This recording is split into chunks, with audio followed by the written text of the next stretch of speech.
And welcome back, guys, to another episode of Galley Stories, stories of the Bering Sea and beyond. I am your host, Mark Kaler, and today I have Angel Acosta with me. He is one of the deckhands on the FV Sovereignty. How you doing today, Angel? I'm doing great, man. Enjoying your company here. Yeah. So I want to first start out about childhood. Childhood. My parents came from Mexico to the United States, and I was the firstborn here. So I was born in Los Angeles, California, and we moved to Stockton, California, which is farmland, and I was about 4 years old when we moved there. I remember starting kindergarten there, and my dad's always been a farmer, so till this day he farms the lands there in Stockton, California, which they say are the best soil. It's the best soil in the world. Except Nebraska. But yeah, go on. Anyways, yeah, and we didn't grow up with much money. We had what we needed, but we didn't have any extras. Mm-hmm. So so how many of you? So I'm the second born. I have a brother, Jose. I'm Angel. I'm Junior. And then I have a brother named Gus and a sister named Alma and Chantel. She's 22, the youngest. And it was pretty rough growing up. In Stockton, California. I don't know if you've heard of Stockton, California before, but it's pretty rough there. Any sports or anything when you were growing up? I played baseball. What were your interests when you were young? Well, there was no interest. We played baseball growing up. It's kids, all the neighborhood kids would play baseball there, and it was, our parents were too busy to go out and hang out with us and be supportive, but we went out and played baseball, the Mexican kids and the African American kids, and we enjoyed it. Their parents were just like our parents. We didn't have much money. Yeah. They weren't supportive and so on and so forth. So none of that has water involved in it, but somehow you ended up making it to water. So how did your story progress after? So what happened was I was like 23 years old, and I was working at a Safeway. I was cleaning floors at nighttime. And this particular night, they'd always send me some different guy to clean these floors. Sometimes he would last 2 or 3 days, 4 days. And this one night, this guy came, and he was from El Salvador, Nicolas Diaz. I remember his name. He came, and all night long as we cleaned these floors at this Safeway, talked about Alaska. All night long. All night long. How great it was. How much money he made. He said he worked 3 months and came back with $14,000 and this and that. And I couldn't save $3,000 at the time. I had maybe $500, $600 at the most to my name. Mm-hmm. And I've been working here for over a year. And it kind of caught my interest a little bit, but yet I wasn't interested. But anyways, at the end of the night, he gave me the number to Trident Seafoods. And I put it in my pocket. Didn't think much of it. I got home that morning and put it in my junk drawer. And about a month later, they announced they were closing the store. That you were working at? That I was working at. So I had to look for a new job. Did Nicholas? Did he show up that next day? Or no, I never seen him again. I remember his name. I remember his name.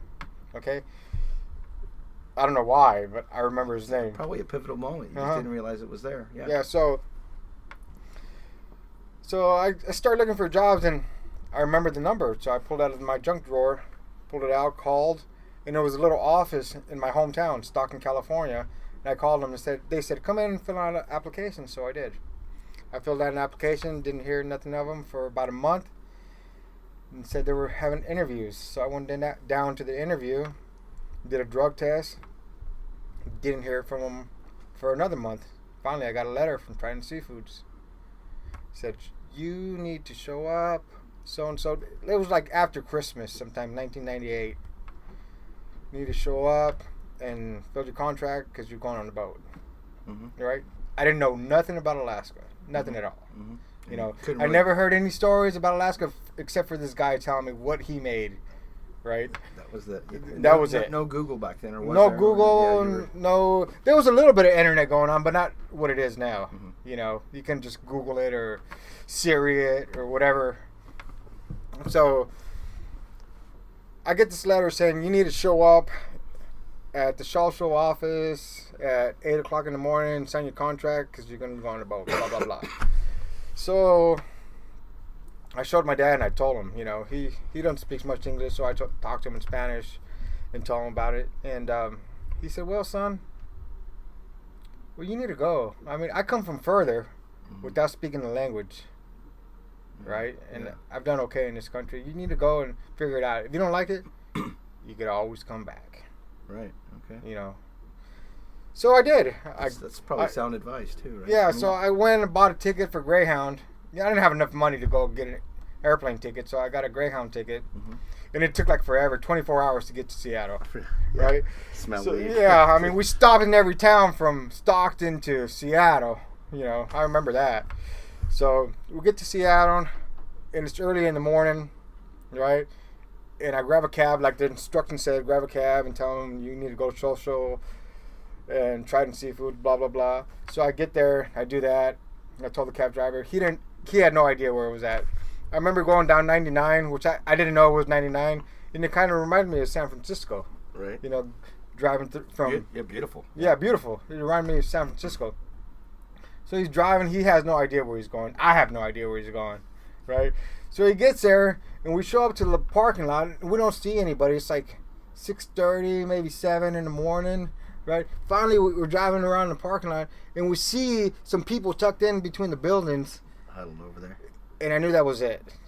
So he parked, and I pay him, and I get out, right? And I'm kind of not scared, but a little nervous. You know, I don't know what I'm getting into. So I approach the people, and like, "Hey, you guys going to Alaska on a boat?" And they're like, "Yeah, we're waiting to find." So I knew I was in the right spot. Okay.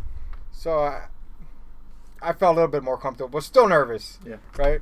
So I started talking to some people, and a few said they'd been there before, and then a few said they'd never been there. It's the first time. So I talked to them and started getting acquainted with them before they opened the office there.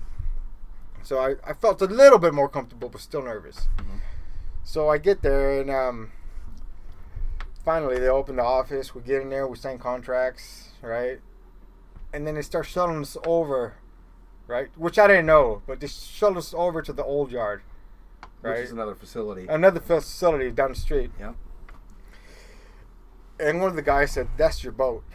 And I looked at the boat, and I thought to myself, I didn't say, I was like, "Oh my God, that looks like something from a horror movie." The boat that I was looking at, it was the Alaska Packer. Oh, okay. If anybody knows this Alaska Packer, I mean it's not the prettiest boat ever. Uh-huh. You know, I mean it's not. And they say it's haunted. You know, I didn't learn that till after I was on it. You know, they said they carried dead bodies from the World War II on it. Blah blah blah. But that's what it looked like. And I was like, I'm getting on that thing. But you know, it's too late. I'm on it. I'm committed. I signed a contract. I'm in it.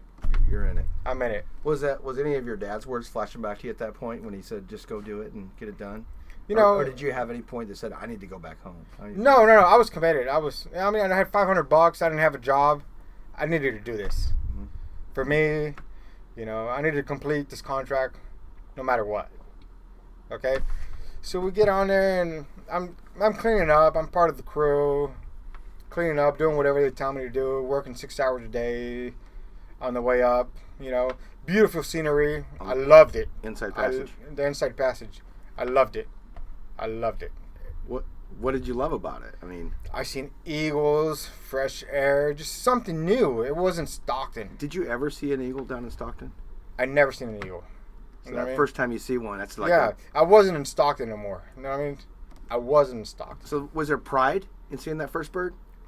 It was beautiful. Yeah. Anybody's ever experienced that? I mean, it's beautiful. Even going on a cruise, it's beautiful. Mm-hmm. You know, it's beautiful. Just being in Alaska, it's beautiful. Yeah, it is. It is. You know, you've been there. Yep. It's beautiful. So I loved it from the first time I arrived and started sailing. I loved it, right?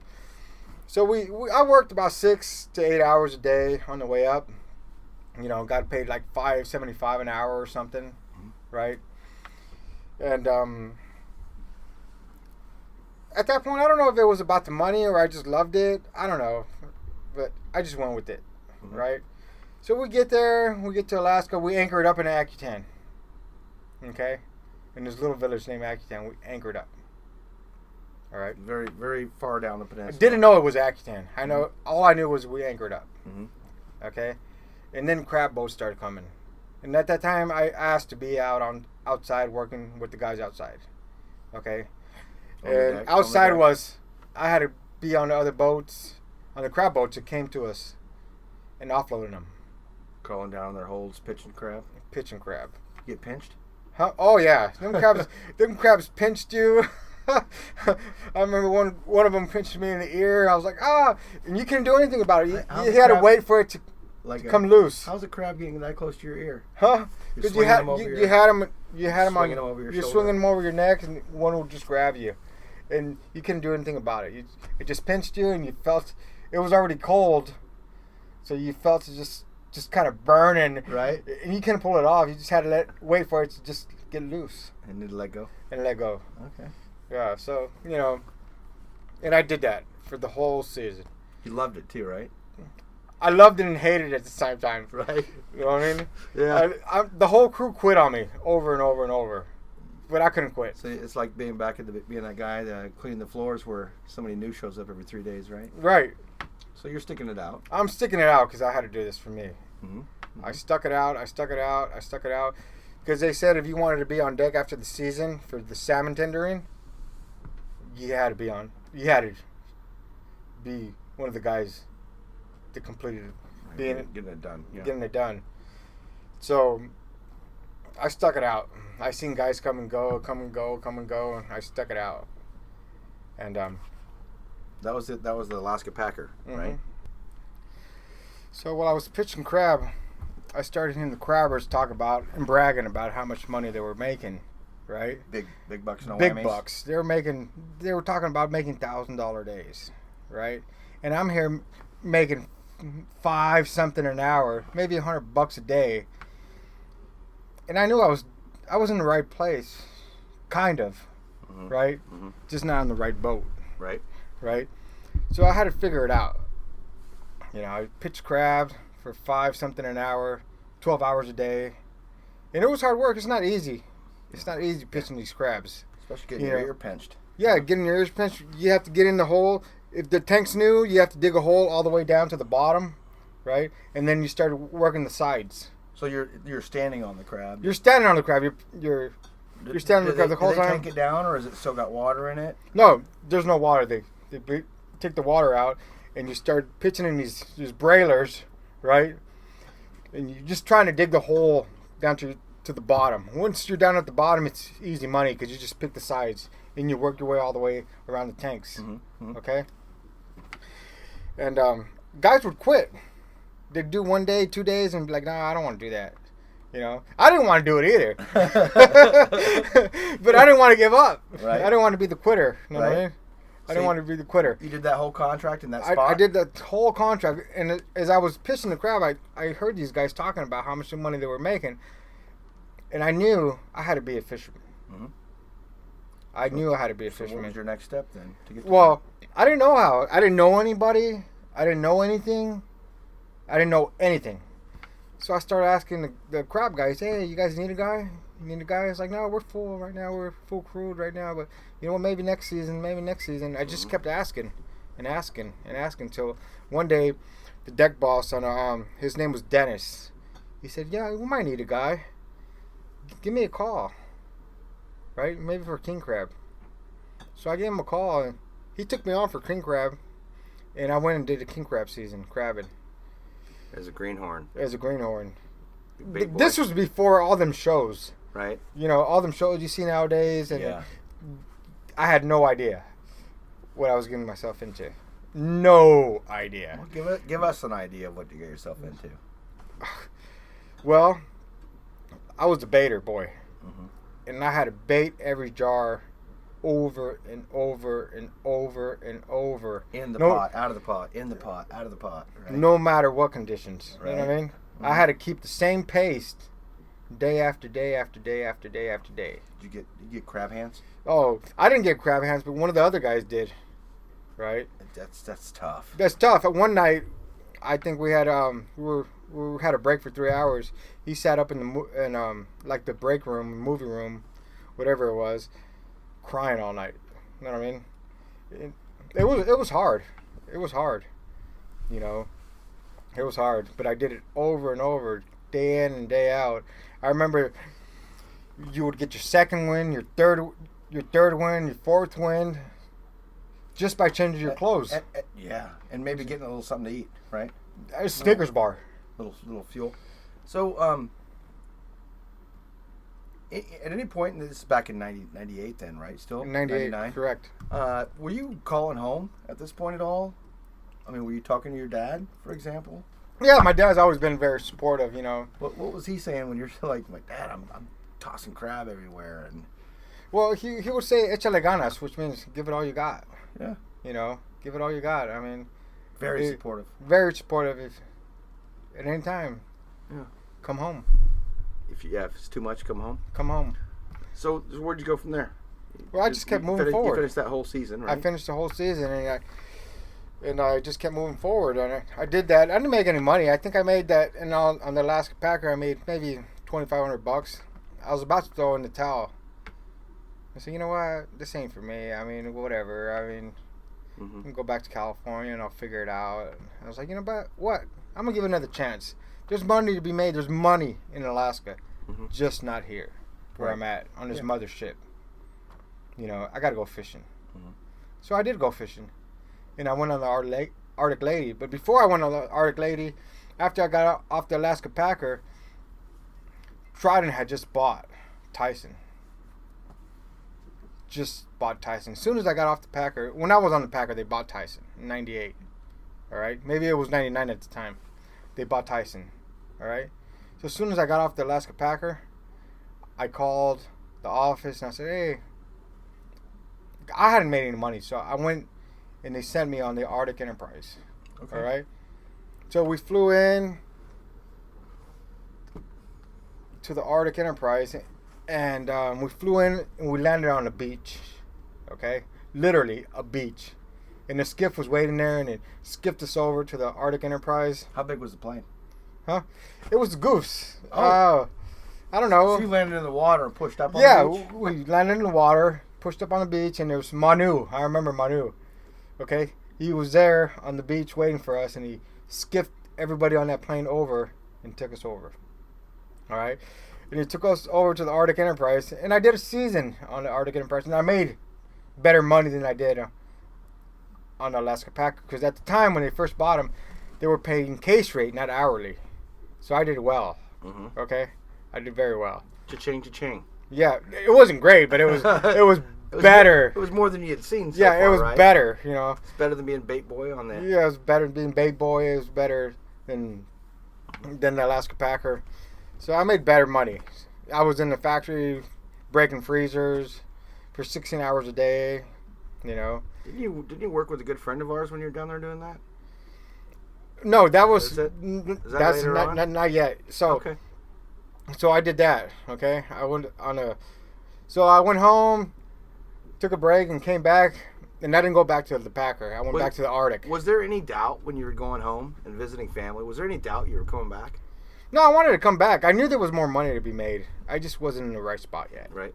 I'm a year into it. Okay. Or a year and a half into it. Okay. You know, I'm making money, but I'm not making money. So I go back to the Arctic. You know, now it's Trident Seafoods, aka the Turd. Any fisherman you know that's ever delivered there or whatever. I didn't even know it was a turd till after I left. The boat was. The boat. That's what they called it. The Turd. Okay. Okay. To me, it was the Hilton compared to the Alaska Packer. it was a Hilton, right? How were your accommodations? It was better. I mean, how many guys were in a room? What? 2 or 3 guys. It all depended. How about the Packer? The Packer, it was miserable. There was rooms all over that boat. I mean, your room. What was your room? On the Alaska Packer? Oh my God! When I first got there, they put me in a room. It was down below. I opened the door and there was 2 bunks in front of me, 2 bunks on the left, 2 bunks on the right. I didn't even have room for my stuff. They had lockers in some little hallway. So that's 6 guys in that room? 6 guys. You know, it was like a 6x4. You know what I mean? You didn't have room for your stuff. You know. So then you go to this other boat and you get there's only 4 guys in there. 4 guys in It's there. the Hilton. Yeah, it's the Hilton. You're waiting for room It's service. upgraded. I didn't know it was called the Turd till after I left. You know what I mean? You're like, this is great. This is great. It was an awesome boat. Right. It was an awesome boat. The house was in the back. All the living, everybody lived, and everything was in the back, and all the factory was in the front. How was the food?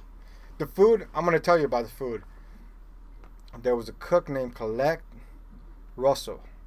She passed away a few years back, but she was the most awesome cook ever. Really? To this day. What was she feeding you? She would feed you whatever. On your birthday, she would ask you what you wanted. She'd make you feel special every day. Oh, that's awesome. Every day. Hmm. All day. And that's what counts. You know what I mean? Yeah. You know, every day she'd make you feel special. Like, hey, it's you. You know, It's all about you. It's all about you and everybody. And she made you feel, yeah, she was awesome. Well, you know, when we had Coach on, he said that the cook on a boat, regardless to what size it is, but he felt like the cook on the boat was the morale officer. It is. And she did that. Yeah. She did that all day, every day. Clearly, you remember her name. You remember? Yeah, she was awesome. I mean, I was pretty busted up when I knew she passed away. Yeah. You know, she was an awesome person. I'll always remember her. That's great. Mm-hmm. So let's move on from there. It's kind of hard to move over that. Anyways, where did we go? So I'm back on the Arctic. I'm breaking freezers. There's a bunch of Samoans. I remember a bunch of Samoans, a bunch of other people from Puebla, you know. They were speaking this other language. It wasn't English or Spanish, right? Oh, you were the odd man out. And you didn't No, understand you know, what they were speaking this language I never ever heard until I asked one of them, "Hey, what are you guys speaking?" And they said they were speaking the old Aztec language, Nahuatl. Oh. Until that point, I didn't know Mexicans spoke a dialect. Yeah. Right? So you learn a lot of stuff from a lot of people, and a lot of diversity on these boats, you know, and you learn to love them, everybody. Anyways, so I'm working on the Arctic, and I'm still not I'm making $125 a day. This is in 2000. In 2000. That's money. I mean, that's money. Right. But, you know, it's not what I want. I'm happy, but I'm not happy. Yeah. You know what I mean? You want the next step. I want the next step. I'm still. Now, can I ask you, at this point in 2000, were you making as much as your dad was? Well, my dad never made much money. He always made but I minimum. mean, in 2000. I'm making more. Okay? He's got to be proud of you. He's got to be proud of you. I'm making more, and, you know, I don't know if you know about Hispanic families, but You were they're very close. Were you sending some home? Yes, I'm always sending some home. Yeah. I'm giving them more than I'm keeping for myself. Okay? At the time. You know, I'm single, so it doesn't matter to me. So, yeah, your dad's proud. he's proud. Yep. He's like, "Mijo, just keep moving forward. You know, we got you if you decide to come." I'm not Home is trying to home. bring you down to that point, but I just know that you're that kind of person. Yeah, home is home for you. You could always come back here. You always got a home here, a roof, right? So on and so forth. Anyway, so I keep moving forward, and I'm making $125 a day. That's my daily salary, right? Yeah. And Now, is that actually a salary at this point, or is it I'm a still deckhand. hourly? Okay. I became a deckhand. I moved on from the factory. So you're on a daily wage now. I'm daily wage. So I'm if working you're- with T and Manu, okay, and some other guys, right? I'm a deckhand, but they're like the main deck. T's a deck boss and Manu's the night deck boss. I'm working with these guys. So you want to hear a funny story? Oh, let's have one. So one day I'm working with Manu. We're sent to go to Akutan. We're anchored up in Akutan. We're sent to go to Akutan. Which right? boat are you on at this point? On Arctic Enterprise. Okay. Okay, the Turd. So we're sent to go to Akutan to pick up an electrician because we're having some problems, right? So we get in a skiff and we're running over to Akutan. Just you and him? Just me and him. He's running a little skiff in the back in the motor, right? And I'm in the bow. Little outboard. Yeah, little outboard. I'm in the bow, right? just tending the bow, holding the line, because I can't sit down because it's bouncing. It's pretty bad weather. It's snowing, yeah. right? My head's down, his head's down, right? And we're full throttle, just flying, heading towards Akutan, right? I look up, and we're like 25 feet away from the dock. I was like, Manu! He looks up and he goes, oh! Boom! We hit this dock. We hit this dock head on. Full speed, or full speed? No, full speed. We had no time. Boom! We hit this dock, right? Pow! Right? The electrician we're picking up is like 30 feet away to the right. He sees this. He sees this. He's like, oh my God. You see his face like just drop. Right? So his face is dropped. And you could see the fear in his eyes, like he has to get in a skiff to go back to the turd. Right? So he gets on his skiff and he sees how bad the weather is, and we take him back, right? But he was scared the whole time. Well, he just watched you two hooligans run into the dock. Yeah, was there any damage to the skiff? These two yahoos? No, there was no damage to the skiff. We hit it pretty hard, but I mean, from time to time I still run into Manu. He works on the Eastern Wind. And we talk about the story. Remember the time? So we ran in the dock. That's a pretty good one. That's a pretty good story. Do you? I'm going to ask you for another humorous one later. But do you got anything? Do you remember the first time you were really scared up there? There's been a few times you're scared. You know, I mean, a lot of things happen out there that you're scared. But I can remember one time that. Do you have a change the shorts moment? What do you mean? Had to change your shorts. No, I never had to change my shorts. But there was this one time we had to go fight a fire on a different boat, on a different vessel. It's called the Pacific Glacier. And when we were trained for it, right? But when reality hits, it's in your different. face. Yeah, but the thing about it is, when we got there, and it was me and Hung Lee. He's one of the mates on the Kodiak Enterprise, one of the boats that I've worked on. We got there and we had to fight this fire. One of the crew members there, I think it was the deck boss, told us, you're going to go down. We had the hose in hand. He said, you're going to go down, you're going to make a left, you're going to make another left. Where's their crew at to fight this fire? They're just tending it at the time, tending the guys coming to fight the fire. Okay. You know what I mean? They're helping you change your oxygen. Their guys weren't trained? Or? Yeah, they were trained. So why did you have to get on their boat to fight their fire? It was a big fire. It was a big fire. Big fire, yeah. That day, this is how it all went down, from what I remember. We just hauled back. We were zipping the bag in Dave, York, on the Kodiak Enterprise. Now, just to be clear, haul back, you're pulling the net in. You're zipping the bag, meaning you're dumping your fish. Right. And we're getting ready to set again. Okay. Right? So the bag's empty. The bag's empty. We're zipping up the bag. We're closing up the bag. Okay. Okay? Get ready to put it back in the water. And the Dave York, the captain on the Kodiak Enterprise, on the hailer, said, hey, we're going to go fight a fire. The Pacific Glacier's on fire. And you're like, game on. Game on. So we go up to the bow, blah, blah, blah, and get our stuff ready and to go fight this fire. And anyways, we get to, it takes a couple hours to get there. All right? This thing's still burning. It's still burning. When we get there, the sun's going down, and me and Hung Lee run the skiff, and we got Guillermo, Creel, and Cody Helldog, the first fire team. We're sending them off to fight this fire. Okay, we give them a radio, and they're going off to fight this fire. So we send them off, and they're fighting the fire, and we're communicating with them. The only team that had a radio. Every time they go fight the fire, they come back and report, hey, we've done this, we're here, So then, it's our turn. Me and Hung Lee go down and fight this fire. Okay? And this thing's on fire. It's on fire, the Pacific Glacier. Okay? It's like 2008. And it's on fire. I mean, it's up in smokes. You can see flames going up and so we get there.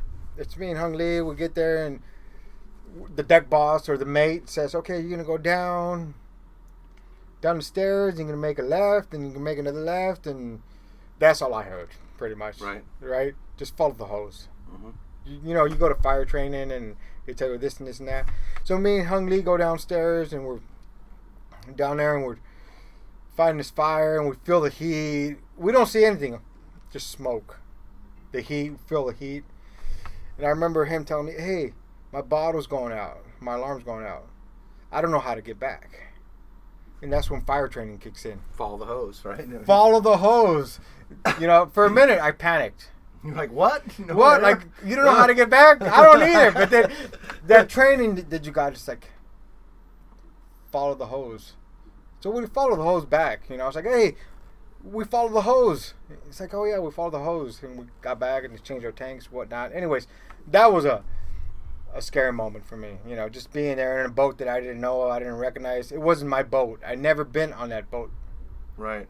Ever before. So, but everybody made it off the boat. Everybody made it off the boat. Everybody was safe. The fire was put out. The boat was towed back to the harbor. So, your first time going up in 1998 to current, you've seen safety change on these boats, right? You've seen the I mean, safety escalate. Yeah, it's changed big time, a lot.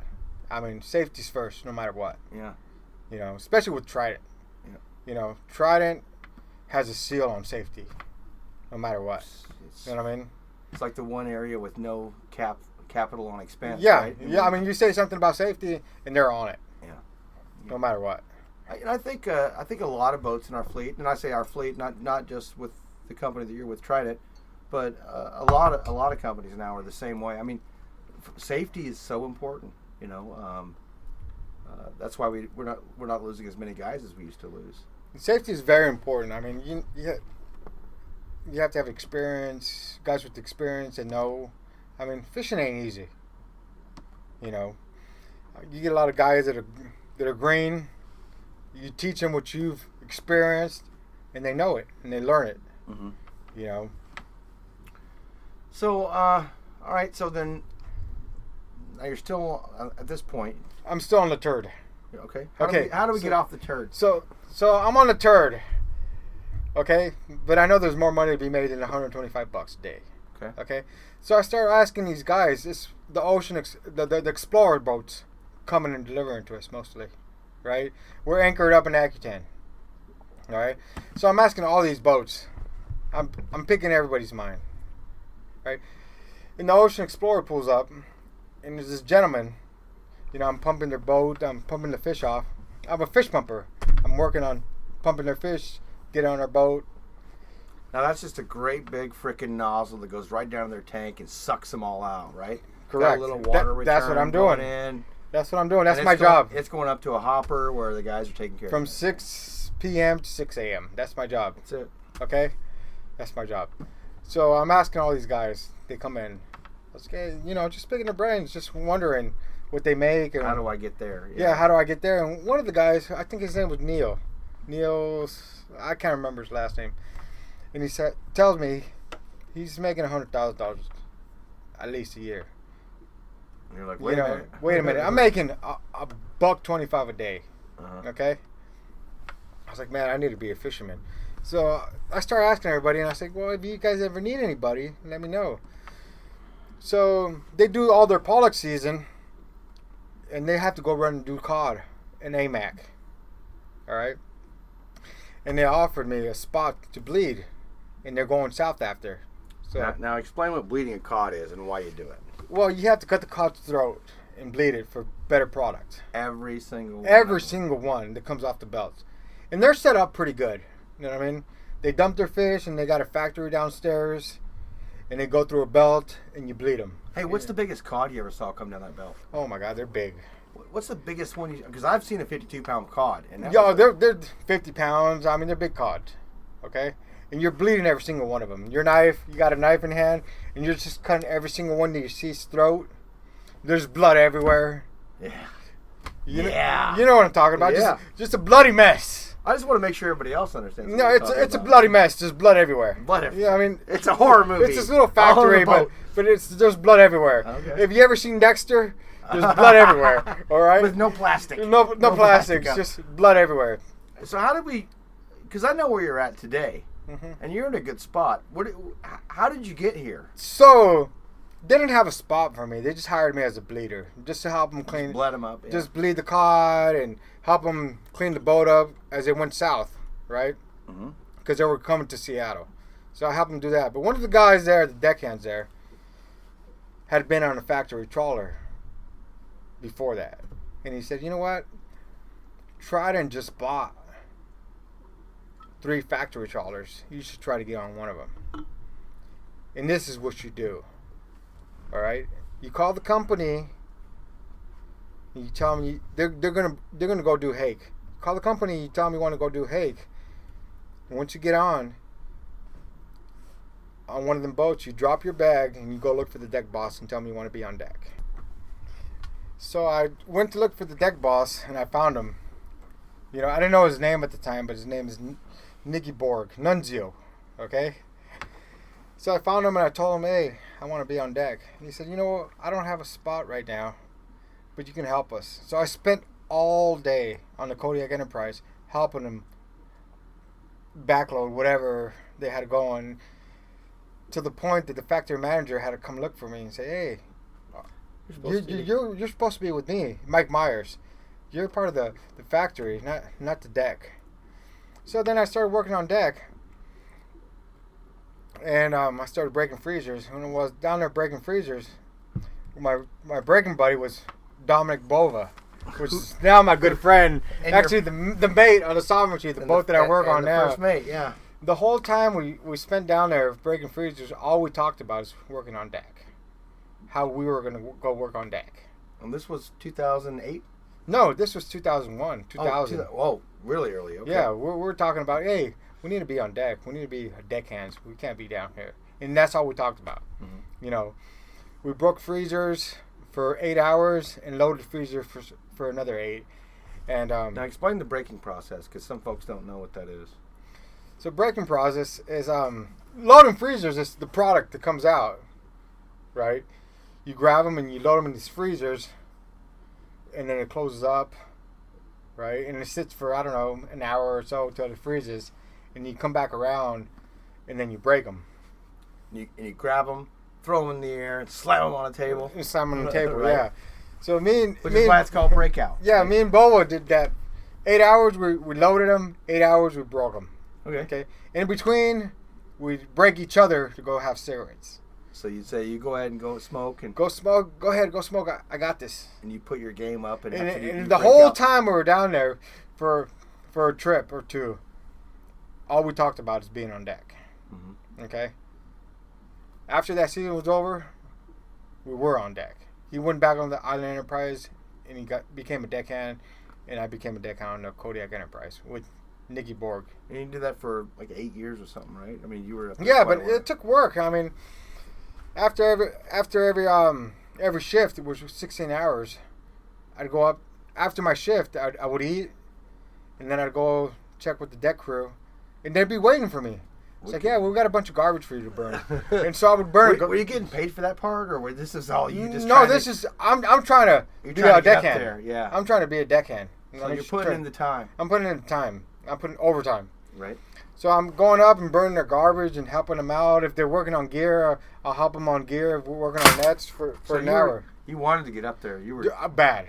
Right. I wanted to be up there bad. And you got up there. I got up there. And you spent 8 years on that boat up there. I spent 8 years on that boat up there. So where did you go from there? So after I spent 8 years up there, nobody left. It was me. Well, it was Nicky was the deck boss. Hung Lee, which is now one of the mates on the Kodiak Enterprise. Mario Torgerson, which is... Hold on. Hung Lee, the same guy that ran that skiff into the dock in Akitan? No, that's Manu. Oh, okay. I was thinking that. Okay. Now he's a mate on the boat. No. Hung Lee. Okay. He's a Vietnamese guy, a refugee from Vietnam. I mean, he got some stories there. Okay. You got to get him. So anyways... Right now, I'm still trying to get you. Hung Lee. Now he's one of the mates on the Kodiak Enterprise. And awesome dude. Like Mr. Miyagi. Oh, cool. He's wax on, wax off? Wax on, wax off. He's net out, net in? Yeah, he's a really good guy. You know what I mean? He's really good. I learned a lot from him. Anyways, and from Nunzio. And so we kept the same crew for 7 years, 8 years. All right, Mario Torgerson, Guillermo Carriel, Cody Helldog. So nobody was going anywhere. So I decided to go on the catcher boats. And that's when you went to the soft? I went to the Gladiator with Eddie. Okay. Uh-huh. Eddie, what a guy to learn from. Oh, what I love a guy Eddie. to learn from. So you went from this great big boat, 120 people or whatever it was. 150 people or so. Yeah. To 5 people. Keep finding room to 5 people. To 5 people. Were you guys taking turns cooking then at that point? No, on the Kodiak we had a cook. No, on the Gladiator. On the Gladiator, yeah. Well, I didn't know how to cook much, but I learned how to cook on the Gladiator. You had to pull your part, right? Yeah. Pull your weight. Pull my weight. How long were you on the Gladiator with Eddie? From 2008 to 2011, and I wound up on the Sovereignty. So you got seasoned there. Mm-hmm. And when you went over there, Jeff was the captain. Jeff had just got the boat, like a couple seasons before. Still kicking the tires. Mm-hmm. So I'm one of his deckhands, and Steve House is his mate. And Jeff kicks ass. Yeah, I mean, he's just a natural born fish killer. We got a couple of those in our fleet. We do, but Jeff is one of them. I mean, whenever somebody talks of Bruce, he's a natural born fish killer. People speak Bruce's name in reverence. Yeah. To slaying fish. Uh-huh. I've literally heard guys say, if he threw a net in a bathtub, it'd come up full. Right. There's guys that build those kind of reputations. Yeah. So now you've been on the Sov since what? Okay, so 2008. 11. Uh-huh. So 7 years now at this point. Any regrets in joining the industry? I mean, looking back, No, I love what I do. Of course you do. I love to kill fish. Okay. And I love to keep growing. And especially with Trident. Trident's an awesome company to grow with. They have very safe boats. So stringent. And the fishery, is so well protected. And you're on a safe vessel. Obviously, you love the crew you're with. I hear all of you talk about each other like you're the. Well, when you're on a boat, you spend more time with the guys you work with than your siblings and your family. So they become your brothers. You get to know them. You get to know what they like, what they don't like. You respect them. They respect you, and you move forward. So where do you see yourself in 5 years? Just keep growing. And keep killing. Keep killing those fish. Mm-hmm. So we're almost running out of time here. We're probably a little over, but I really want to know what advice you'd have for that kid back in California that's struggled a lot in his youth, or anywhere for that matter. What advice would you give them to or what incentive can you provide for them to make this a choice? You have to love what you do. You had no idea about Alaska. I had no idea. I came from Farmland. What was his name in Safeway? Nicholas Diaz. Nicholas Diaz. Mm-hmm. One night working with him changed your entire life. My entire life. Did I know that at the time? No. But it did. And we go tender in Sandpoint, and I've met his cousin. I've never seen him again, but I've met his cousin. He works in the circle of life and all that, right? Mm-hmm. Well, I'm glad that you came out tonight to talk to us. Well, thank you for having me. I hope you keep doing what you're doing. I hope it keeps going forward because you've been the guy that pushed yourself through every wall that's been in your way. But I want to close with asking you how your dad's doing. My dad's doing great. He's retired now. He can't farm anymore. He got sick last year and he had to retire. But if he could, he would keep going. Of course he would. Mm-hmm. Yeah. It's kind of how you're built, right? Yeah. Has it gotten easier to see him age? And I don't even have to. I've always had his support. I don't have to ask, but you're still supporting him. I've always had his support, but now he has my support. Yeah. Now that he's retired, he has my support. That's family. As a son, as a family. It's a tight family that we are, close family. Well, Angel, I tell you, I really appreciate you coming out tonight and tell us this story, spending the time. Any closing words here? Besides, I want to kill fish. You have to love what you do. You do, mm-hmm. Whatever you do. All right, guys. This has been Mark Kaler again with Galley Stories, which will stay that way, and stories of the Bering Sea and beyond. And we will see you next time.